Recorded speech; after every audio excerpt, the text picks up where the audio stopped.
ছয়টায় মাঠে নামছে বাংলাদেশ ভার্সেস সিঙ্গাপুর। সিঙ্গাপুরের ম্যাচটা যদি আপনি দেখেন যে র্যাঙ্কিং এর দিক থেকে কিছুটা সিঙ্গাপুরে গিয়ে বাংলাদেশের চেয়ে কিছুটা ভালো পজিশনে আছে সিঙ্গাপুর।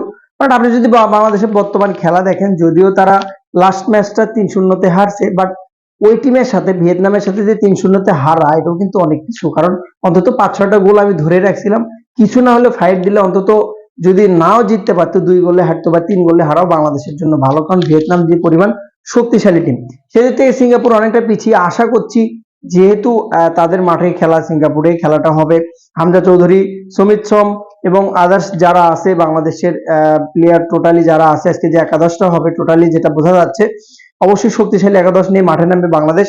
বাট ম্যাচগুলো যেগুলো হয় যে যাদের দেশে খেলা হয় তাদের একটু অ্যাডভান্টেজ বেশি পায় তারা, এবং গোল বলের খেলা অবশ্যই বাংলাদেশ যদি চমক দেখাতে পারে কোন একটা প্লেয়ার, বা হামজা হোক বা স্ট্রাইকার যারা আছে রাকিব সহ টোটালি বডি সোহেল সহ, যারা যদি কেউ যদি চমক দেখাতে পারে, মোসাল্লিন আছে সাথে, চমক দেখাতে পারে, তবে কিন্তু বাংলাদেশের জেতা সম্ভব।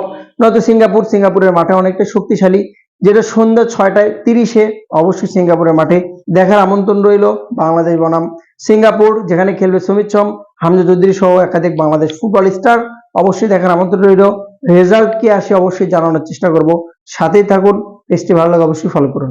ভালো থাকুন, আসসালামু আলাইকুম। অবশ্যই আশা করছি আজকে হামজা চৌধুরীর একটা গোল, অন্তত একটা গোল যেন হামজা চৌধুরী করে। অনেকদিন যাবত হামজা চৌধুরীর গোলের অপেক্ষায় আছি।